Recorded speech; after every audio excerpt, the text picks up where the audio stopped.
The Vance residence, an expansive estate nestled discreetly within the exclusive verdant enclave, exuded a quiet grandeur. Yet, for Elijah and Chloe Vance, 19 and 18 years old respectively, the true heart of their home pulsed with the rhythm of global travel and the boundless possibilities of the skies.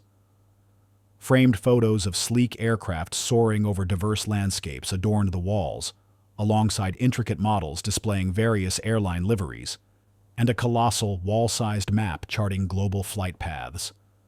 This was more than just a house. It was a living testament to their shared passion for aviation, a legacy meticulously nurtured by their father. Elijah, the elder, possessed a calm, protective demeanor and an almost uncanny eye for detail, his mind constantly analyzing logistics. Chloe, spirited and observant, balanced his quiet intensity with her sharp wit and vibrant curiosity. Both were exceptionally poised and intelligent, bound by an unbreakable connection forged through years of shared dreams and unspoken understanding.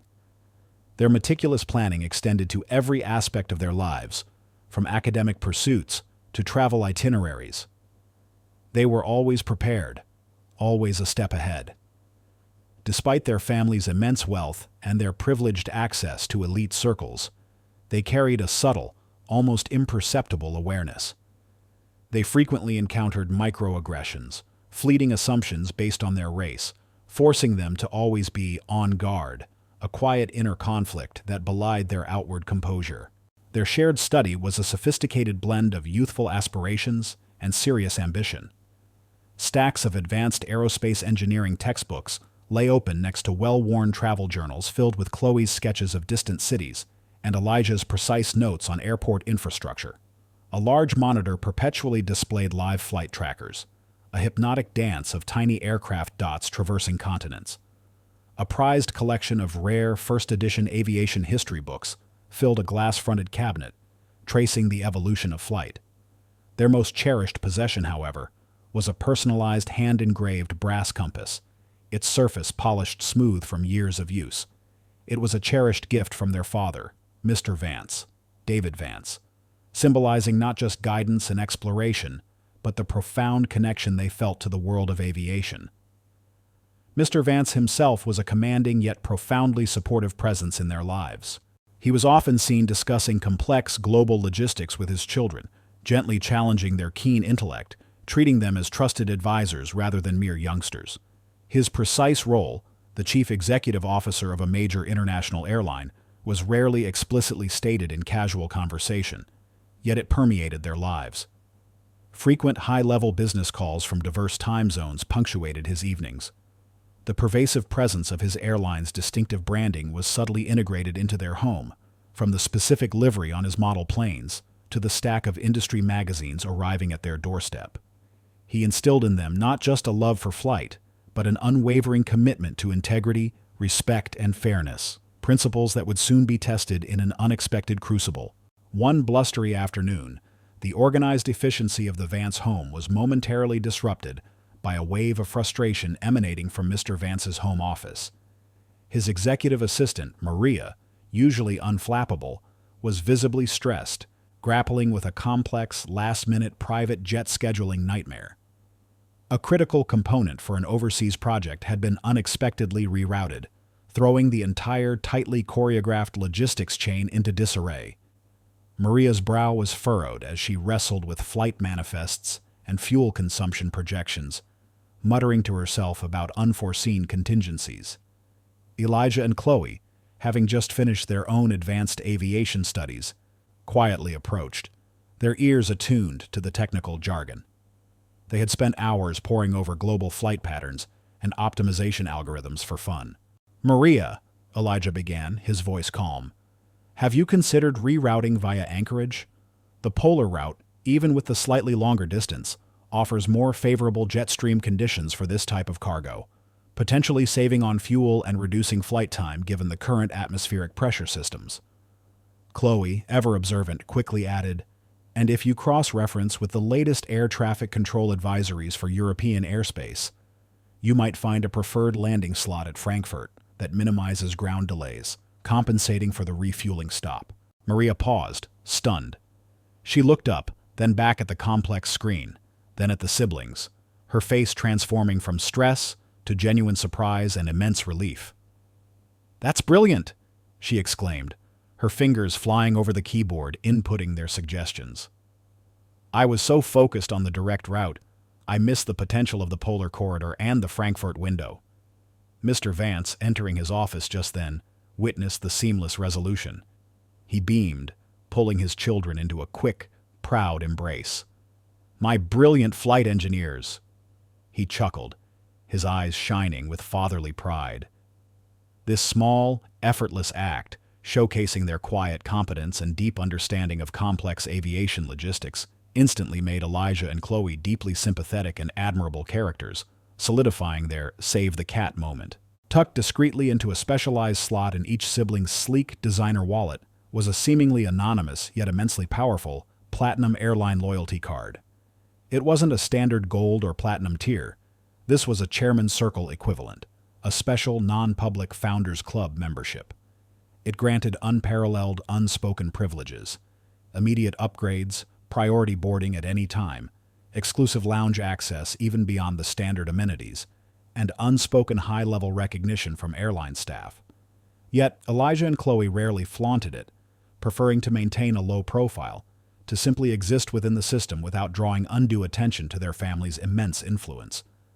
This sleek card, however, was a subtle seed of mystery, hinting at their father's true power, and their deep, almost inherent connection to the very fabric of the airline itself, a powerful secret waiting for the right moment to be revealed. Even with the shield of their family's immense influence and their privileged access, Elijah and Chloe had, in their young lives, repeatedly encountered the subtle, insidious tendrils of societal bias, seeds of future conflict that pricked at their quiet composure.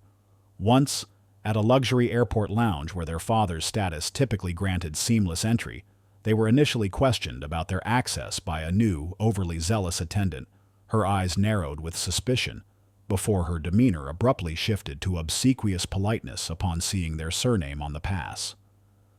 Another time, while waiting to board a first-class flight, they overheard a dismissive comment from a fellow passenger about lucky upgrades for certain demographics, a throwaway line revealing a deeper, ugly prejudice lurking beneath the veneer of polite society.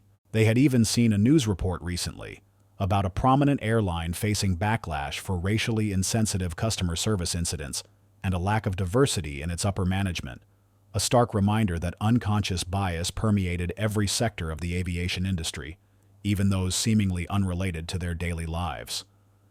These were small, seemingly innocuous instances, but they accumulated, a quiet pressure building.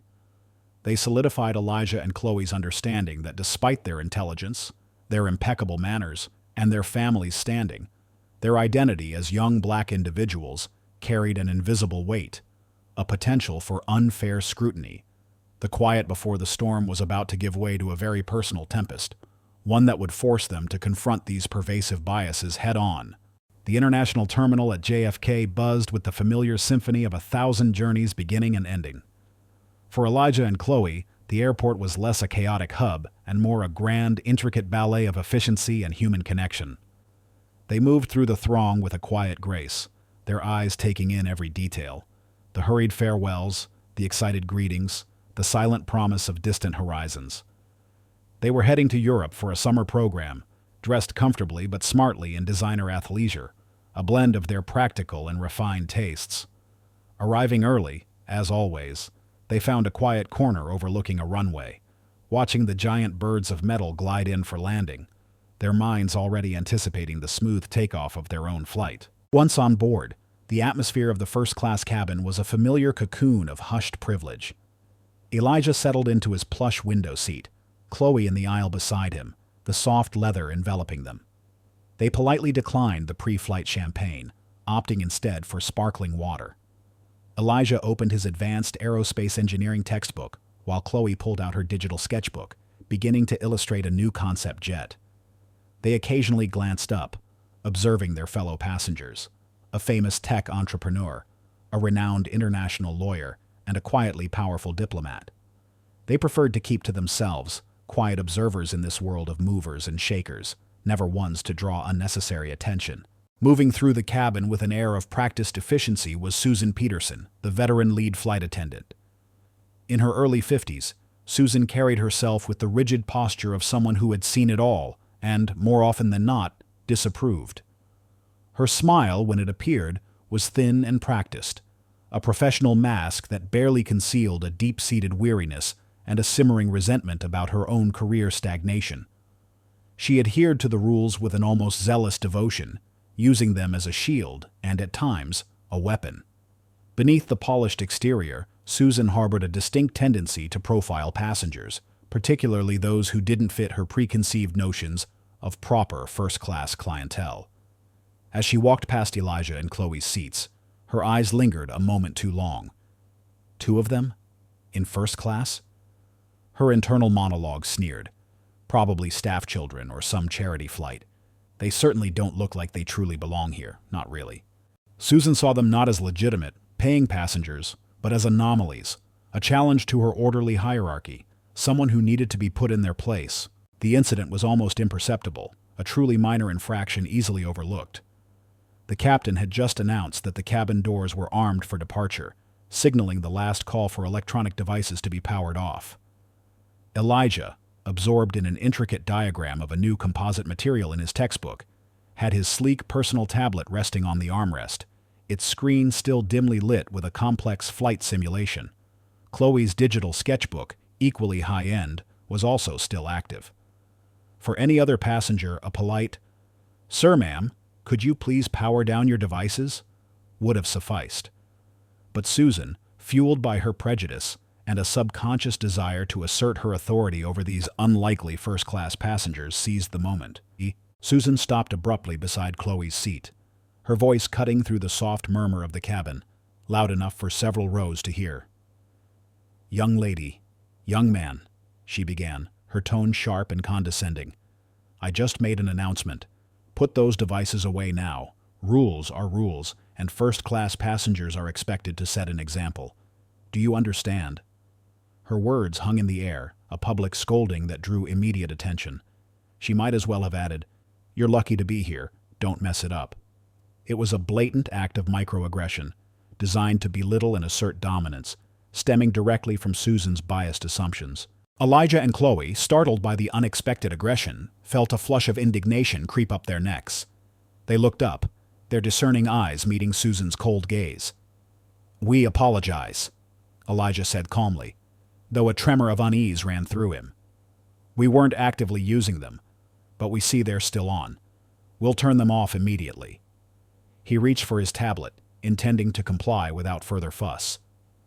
But Susan wasn't interested in compliance. She wanted to make a point. Just then, a wealthy, older white couple, Mr. and Mrs. Sterling, arrived at their seats, looking flustered. They pointed emphatically at Elijah and Chloe. "Excuse me," Mrs. Sterling declared, her voice loud and imperious. "These are our seats. We were promised these exact bulkhead seats by a very high-level contact. What are these children doing here?" She thrust 2 first-class tickets, clearly for different seats, at Susan, who barely glanced at them. Susan, emboldened by the Sterling's presence and seeing an opportunity to further assert her perceived authority, immediately sided with them. "An apology isn't enough when you're being disruptive before we've even pushed back from the gate," Susan snapped, her voice rising, now directed at Elijah and Chloe with renewed vigor. "And it seems there's been a mix-up with seating. These esteemed passengers have priority. If you cannot follow simple instructions and cooperate, young man and lady, I will have no choice but to have you removed from this flight for non-compliance and disruptive behavior."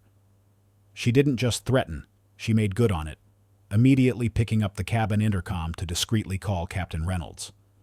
This public accusation, this sudden, unjust confrontation, was the point of no return. Elijah and Chloe's quiet, composed journey had been shattered by blatant prejudice. They now had to choose between silent humiliation or fighting for their dignity in the most public of settings. They could not simply go back to being anonymous, privileged siblings. Their flight and their composure were now on the line. The first-class cabin, usually a sanctuary of hushed privilege, now thrummed with a palpable tension. Passengers craned their necks, their murmurs growing louder, as Captain Reynolds, the flight captain, emerged from the cockpit, his face etched with a mixture of annoyance and professional duty. Beside him, Susan Peterson stood rigid, a triumphant glint in her eyes, confident that her authority would now be decisively reinforced. Mr. and Mrs. Sterling, the white couple, watched with undisguised expectation, eager to see the disruptive siblings removed. "What seems to be the problem here, Susan?" Captain Reynolds asked, his voice low and firm, assessing the scene. He looked at Elijah and Chloe, then at their still glowing devices on the armrests, then back at Susan. "Captain," Susan began, her voice falsely sweet but with an undertone of accusation, "these young people have been consistently non-compliant with pre-flight safety instructions regarding their electronic devices. Despite repeated warnings, they insist on keeping them on and are being disruptive.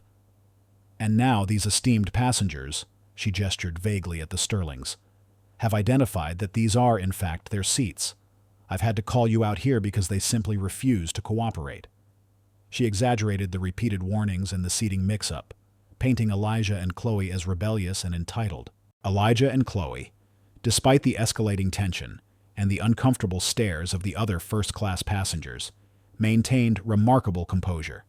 They had felt the sting of Susan's words, the subtle, prejudiced dismissal, but they wouldn't let it break them. "Captain," Elijah began, his voice calm and clear, cutting through Susan's accusations, "we apologize for the devices being on. It was an oversight, and we were about to turn them off when Ms. Peterson approached us. However, we believe her response was disproportionate. And as for the seating, sir, these are our assigned seats, chosen weeks ago. We have our platinum tier passes, and we've confirmed our itinerary." He gestured towards Chloe, who held her sleek Platinum Elite card discreetly, ready to present it. Their clear, articulate demeanor and logical argument were unexpected from teenagers in such a high-pressure situation, immediately disarming the captain and planting a seed of doubt about Susan's account. Susan, however, was too entrenched in her prejudice and too eager to maintain her perceived authority to acknowledge reason. She observed Elijah and Chloe's calm, articulate explanation not as a sign of maturity or legitimacy, but as an attempt at manipulation, a privileged defiance. She interrupted, her voice sharp and dismissive. "See, Captain? They think they're special. Rules apply to everyone, especially those who don't even pay for their own ticket. They're being disruptive, Captain, and disrespectful to airline staff. We need to set an example." Her words were overtly prejudiced, not only implying Elijah and Chloe were freeloaders, but also attempting to undermine their credibility by casting them as insolent, entitled children. Susan's role as the Type B antagonist, misguided by her ingrained biases and resentments, was now glaringly obvious to everyone in the cabin. Captain Reynolds, caught in the middle of a rapidly escalating situation, felt a surge of frustration. This was quickly becoming a bigger spectacle than necessary. He sighed, then turned to Elijah and Chloe. "Young man, young lady, I appreciate your explanation, but we do need to get this flight out on time. For now, I need you to power down the devices, and let's quickly clarify the seating issue. Can I see your tickets and identification, please?" Elijah nodded, his hands steady despite the tremor that still lingered deep inside him. With a deliberate, almost graceful movement, he reached into his travel wallet. His fingers went to a specific, hidden compartment. He pulled out his sleek obsidian black Platinum Elite airline card. Its minimalist design, usually so understated, now seemed to radiate an unspoken authority. Chloe, mirroring him, produced hers. Elijah handed his over to Captain Reynolds, along with his student ID. "My name is Elijah Vance," he stated, his voice clear and unwavering. "And this is my sister, Chloe Vance. Our father made these arrangements for us directly." The captain took the card, his brow furrowed in mild confusion. He glanced at the discreet Platinum Elite emblem, then at the name Vance. Then, his eyes widened. Vance. David Vance. The name clicked, resonating with a sudden, profound realization. The CEO. The card, initially just a subtle seed of mystery, had just unveiled its true, powerful significance. Susan's smug, triumphant expression, which had been so confidently plastered across her face moments before, instantly vanished. Her eyes, initially narrow with disdain, widened in disbelief and then, sickeningly, in profound horror as she heard the name Vance and saw the Platinum Elite card in the captain's hand. She knew of the Platinum Elite card.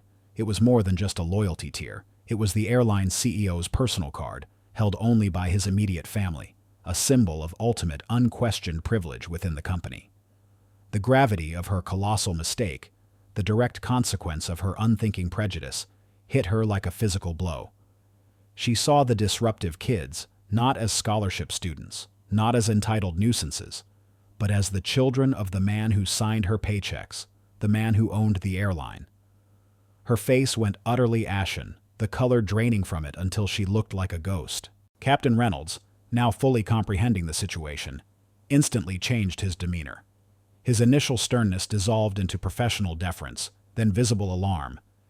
He was now dealing with the CEO's children, VIPs of the highest order, who had been wrongly accused and publicly humiliated.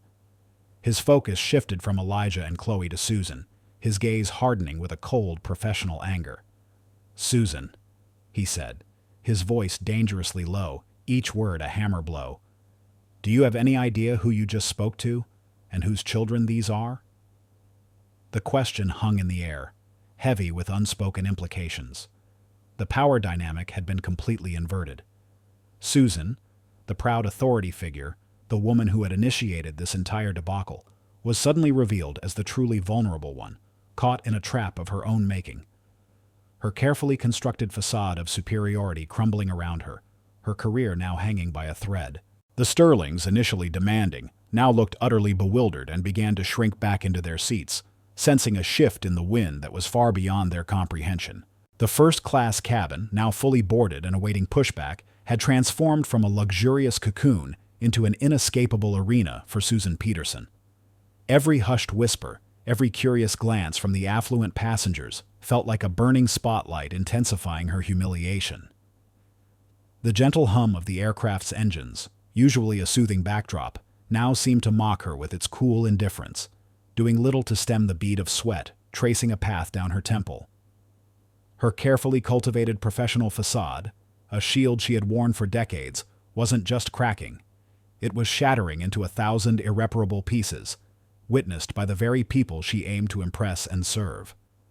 She was utterly alone in her predicament, her fellow crew members now openly avoiding eye contact, their faces a mixture of shock and quiet disapproval. Even the Sterlings, who had initiated the complaint, now looked mortified, shrinking into their seats and pretending to be absorbed in their pre-flight magazines. "Susan," Captain Reynolds's voice cut through the cabin's thick silence, his tone now devoid of any pretense of politeness. "You called this in as a disruptive passenger and claimed a seating mix-up. Can you explain, clearly and concisely, why you escalated a minor device infraction to this level, given that Elijah and Chloe are the children of our CEO, Mr. Vance?" Susan's mouth opened and closed, no sound emerging. Her mind raced, desperately grasping for an excuse, a way to spin this disaster. The flight's scheduled pushback was now audibly delayed. The distant ground crew's calls over the radio, usually background noise, now served as a relentless ticking clock. Passengers began to murmur louder, their patience thinning. One passenger pointedly checked their watch. This external pressure, combined with Captain Reynolds's piercing gaze and the expectant silence of the cabin, tightened the noose around Susan's neck. She could feel the collective weight of judgment from the first-class passengers, each of whom, she knew, expected flawless service and certainly no public displays of discriminatory behavior. "Captain, I merely observed a breach of safety protocol," Susan stammered, her voice thin and reedy, a stark contrast to her earlier authoritative tone. Her eyes darted around, pleading with anyone for an escape, finding none. "My duty is to ensure compliance. I wasn't aware of their identity at the time. It was an honest mistake, an overabundance of caution, nothing more. I simply followed procedure." She tried to sound professional, to invoke the very rules she had weaponized against Elijah and Chloe, but her words lacked conviction. She avoided Elijah's steady gaze, avoided Chloe's unwavering stare. She was trying to frame it as a procedural error, not a prejudicial act, but her forced, desperate sincerity was transparent. This was Susan's hang-by-a-single-hair moment. Her entire career, built painstakingly over decades in the service of this airline, was dangling precariously. She was trapped, caught between her ingrained biases and the overwhelming, undeniable reality of the consequences. She was visibly sweating, her perfectly coiffed hair now slightly disheveled, a stark visual of her internal unraveling. She struggled to find words that would salvage her ruin, a performance that only highlighted her true, prejudiced character. "And the seating, Captain," she added, a desperate gasp. "The Sterlings were so insistent. I just assumed—" Her voice trailed off, realizing how flimsy her excuses sounded. Elijah and Chloe, meanwhile, stood quietly by their seats, a picture of composure amidst the unfolding drama. They didn't interrupt Susan's pathetic attempts at self-preservation. They didn't gloat.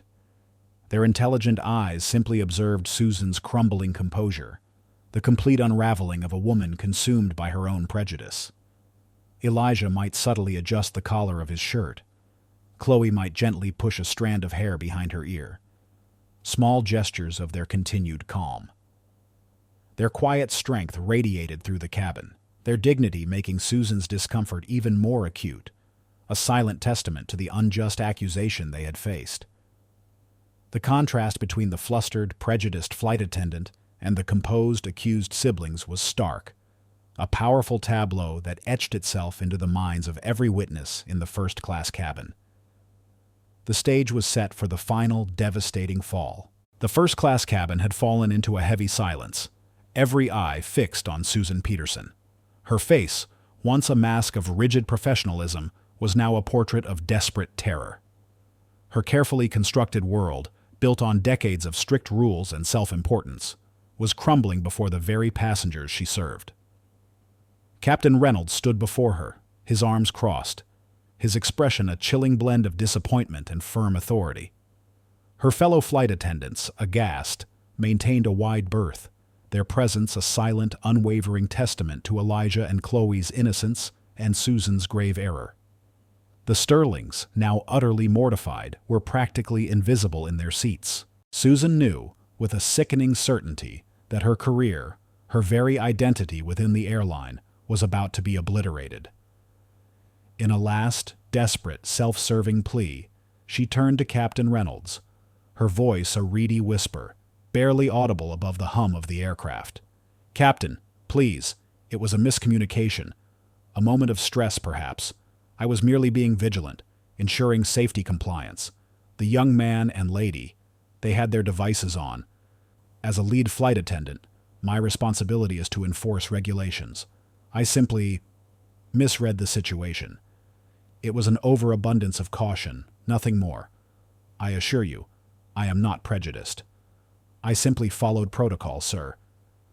She tried to explain away her actions as an excess of professional duty, rather than admitting her profound prejudice. She even subtly tried to shift blame to the Sterlings for being so insistent about the seats, exposing her true, cowardly character in this agonizing moment of nin-tho. She was clinging to the last vestiges of her pride, hoping to escape the crushing consequences of her bigotry. Captain Reynolds's eyes, sharp and unwavering, narrowed further. He had seen through such flimsy excuses countless times in his career. He cast a brief, knowing glance at his co-pilot, then at Elijah and Chloe, who remained still, observing Susan's pathetic struggle with quiet dignity. Then, Captain Reynolds turned back to Susan, his voice cutting through the hushed cabin like a razor. "Susan Peterson," he began, his tone devoid of emotion, each word a hammer blow. "Your vigilance has resulted in the false accusation and public humiliation of 2 passengers. Furthermore, those passengers are Elijah and Chloe Vance, the children of David Vance, the chief executive officer of this airline." The name hung in the air, a final, definitive death knell for Susan's career. Her face drained completely of color. She visibly flinched, as if struck by an invisible blow. Captain Reynolds didn't stop there. "Effective immediately," he announced, his voice ringing with absolute authority. "You are suspended from duty pending a full investigation by the airline's corporate office. Your credentials will be confiscated, and you are to report to ground operations immediately upon deplaning. Any further attempts to justify your discriminatory behavior will result in immediate termination and potential legal action." Susan stood utterly defeated, her proud shoulders slumping, her head bowed in bitter shame. Her public shaming was absolute and immediate, her authority completely stripped away for all to witness. She was a humiliated figure, her carefully constructed world collapsing around her, a consequence of her deep-seated prejudice. Her downfall was swift and commensurate with her villainy. She raised her head briefly, her eyes wide with dawning despair, a flicker of resentment burning in their depths as she looked at Elijah and Chloe, before finally being led away by a visibly uncomfortable junior flight attendant. The Sterlings, their faces crimson with embarrassment, were also discreetly but firmly asked to move to their correct seats. Elijah and Chloe, despite the intense emotional pressure and the raw display of prejudice they had just endured, maintained their composure. They felt a surge of relief, a deep exhale they hadn't realized they were holding, but no desire to gloat. They looked at the now empty space where Susan had stood, then at the vast cabin, and then through the window, as if gazing through the fuselage to the endless sky beyond. Elijah's voice, though quiet, carried an unexpected resonance, a testament to his unshakable passion. We just love how everything connects," he said, not to anyone specific, but to the air around them. "The logistics, the people, the places. We want to work in aviation, to make flights better, to make sure everyone feels like they belong." Chloe nodded in agreement, her quiet dignity and unwavering passion making their victory even more profound, a testament to the unquenchable flame within them. Just as the climax reached its emotional peak, a commanding presence entered the first-class cabin from the jet bridge. It was Mr. Vance, Elijah and Chloe's father. He was impeccably dressed, his suit perfectly tailored, his composure radiating an almost palpable authority that silenced the remaining murmurs in the cabin. His eyes, though assessing the scene with professional calm, held a quiet, simmering fury that Susan, had she still been present, would have undoubtedly felt. He didn't yell or create a scene. His mere presence, and the quiet, firm questions he now posed to Captain Reynolds, carried immense weight. He went directly to Elijah and Chloe, his face softening with immense love and concern. He pulled his children into a firm, reassuring embrace, a gesture of profound love and unwavering support that solidified their vindication. His demeanor conveyed his immense power without him needing to explicitly state his title. Onlookers who had initially been merely curious or mildly annoyed by the delay now fully grasped the magnitude of the injustice that had occurred.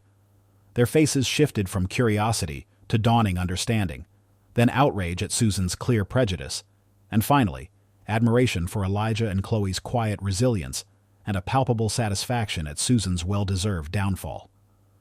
Whispers of, "That's David Vance, the CEO," rippled through the cabin like a wave, making Susan's humiliation complete, her once esteemed name now a symbol of disgrace. This collective recognition of injustice and Elijah and Chloe's quiet, dignified vindication provided a powerful, cathartic release. The first-class cabin, once a stage for prejudice, was now a testament to truth and dignity. The highly charged atmosphere in the first-class cabin slowly dissipated, leaving behind the stark weight of consequence and a palpable shift in authority. Susan Peterson, her face still a mask of bitter resentment and dawning despair, was quickly escorted off the aircraft by airport personnel, her professional life crumbling around her. Her immediate administrative leave was merely a formality, a prelude to the inevitable.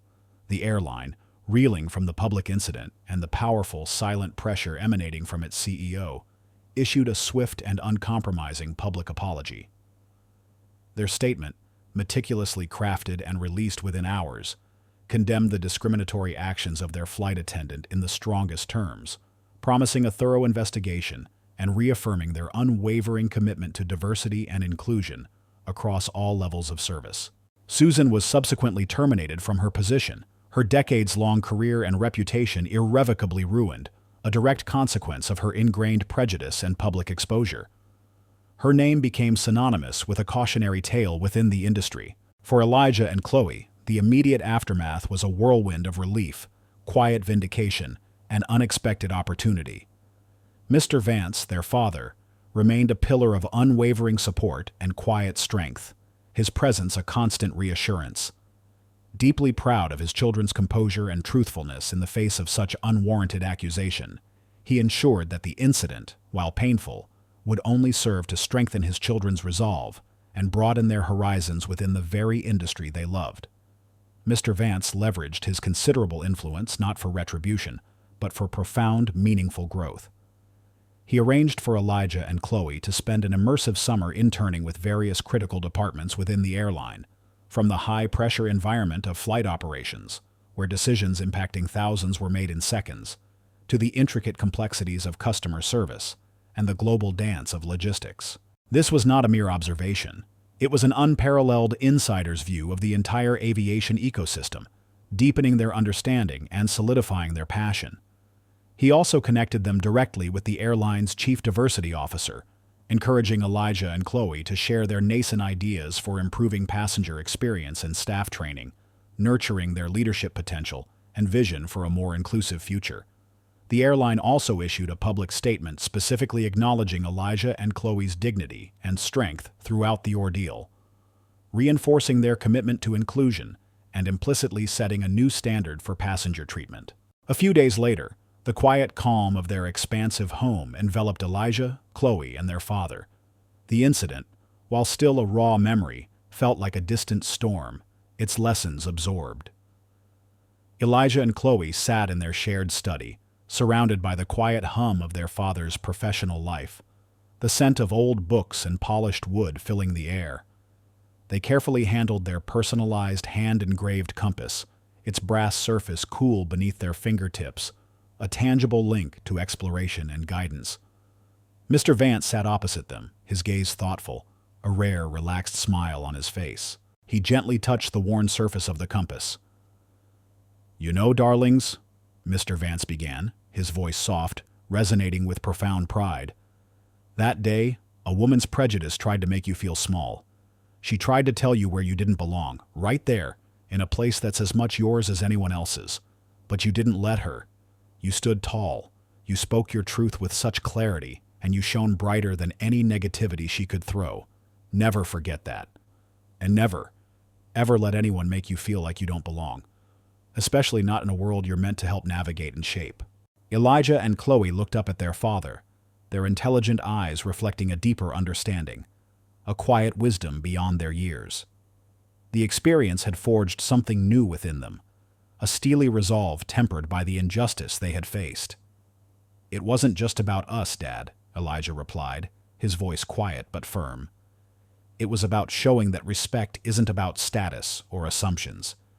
It's about seeing people for who they are, not who you expect them to be. It's about making sure everyone feels seen and valued, no matter their background or how they look." Chloe nodded in agreement. This simple conversation solidified their shared values, their changed perspectives, and the profound lesson learned. It wasn't just about two teenagers being vindicated. It was about confronting prejudice with unwavering dignity, transforming a moment of injustice into a powerful catalyst for systemic change. The new calm was not merely a return to peace, but a strong, clear foundation for a future built on purpose, empathy, and a profound commitment to equity. 15 years later, the names Elijah and Chloe Vance resonated not just through the executive suites of their father's airline, but throughout the entire global aviation industry. They were no longer simply the intelligent teenagers who had faced prejudice. They were dynamic, highly influential executives, twin forces reshaping the industry from within. Elijah, with his incisive analytical mind, had risen to become the visionary chief operating officer for his father's international airline, meticulously reshaping global logistics, optimizing flight routes, and enhancing operational efficiency across continents. Chloe, driven by her deep empathy and unwavering sense of justice, was a passionate and powerful advocate for diversity and inclusion within the industry, ensuring equitable passenger experiences, expanding access for marginalized communities, and creating unprecedented opportunities for underrepresented talent in aviation careers worldwide. Their lives were vibrant, purposeful, and profoundly fulfilling, steeped in the joyous work of shaping an industry they deeply loved from the inside out. They represented the new guard, leading with integrity, innovation, and an unwavering commitment to equity. True to their core belief that respect wasn't about status but about seeing people for who they truly were, Elijah and Chloe actively used their positions to pay it forward. Together, they established and personally championed a joint foundation, aptly named Vance Aviation Pathways. This foundation provided comprehensive scholarships and robust mentorships for underprivileged youth, guiding them toward fulfilling careers in every facet of aviation, from aspiring pilots and aerospace engineers to future airline executives and cutting-edge air traffic controllers. They didn't just fund, they personally mentored, ensuring that talent from overlooked communities had the crucial support, resources, and clear pathways to success that might otherwise have been denied. They frequently co-hosted influential global conferences and workshops on implicit bias in air travel, addressing the very prejudices they had encountered head-on and pushing for systemic change on an industry-wide scale. These weren't mere initiatives. They were foundational shifts that profoundly altered the aviation industry's internal culture and its outward-facing community engagement. Mr. Vance, now a revered elder statesman of the industry, often made proud appearances at their foundation events, his eyes gleaming with profound satisfaction, witnessing his children's powerful legacy unfold. Their shared commitment formed an unstoppable force for industry-wide transformation, extending far beyond the confines of their own airline. The story, in its truest sense, found its culmination not just in corporate offices, but at the bustling heart of a newly designed, state-of-the-art airport terminal, a landmark project they had spearheaded. One bright, clear morning, Elijah and Chloe stood together in the terminal's vast, sunlit atrium, moments before its grand opening.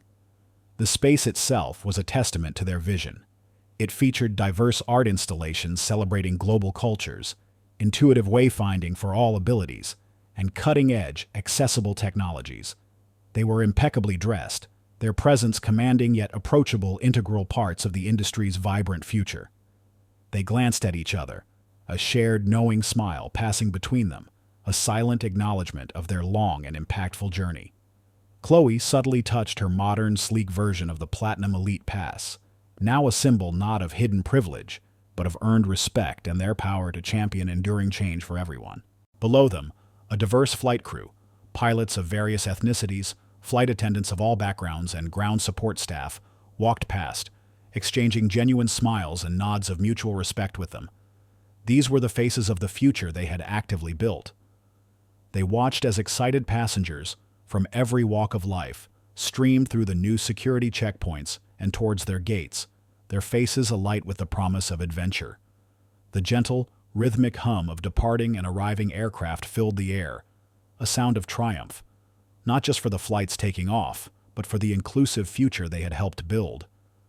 Elijah and Chloe stood there, not just as executives, but as trailblazers, living testaments to the power of resilience, and profound symbols that true leadership stemmed from both immense influence and an even deeper, more profound empathy.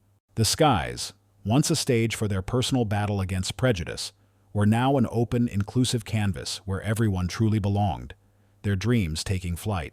If this story stirred your heart and reminds you that courage can alter destinies, and that light always finds a path even in the deepest darkness, please leave a comment. Share this story with those who need inspiration. Like, subscribe, and hit the bell to never miss upcoming narratives that delve into the profound human spirit and the power of unseen heroes. Thank you for joining the journey.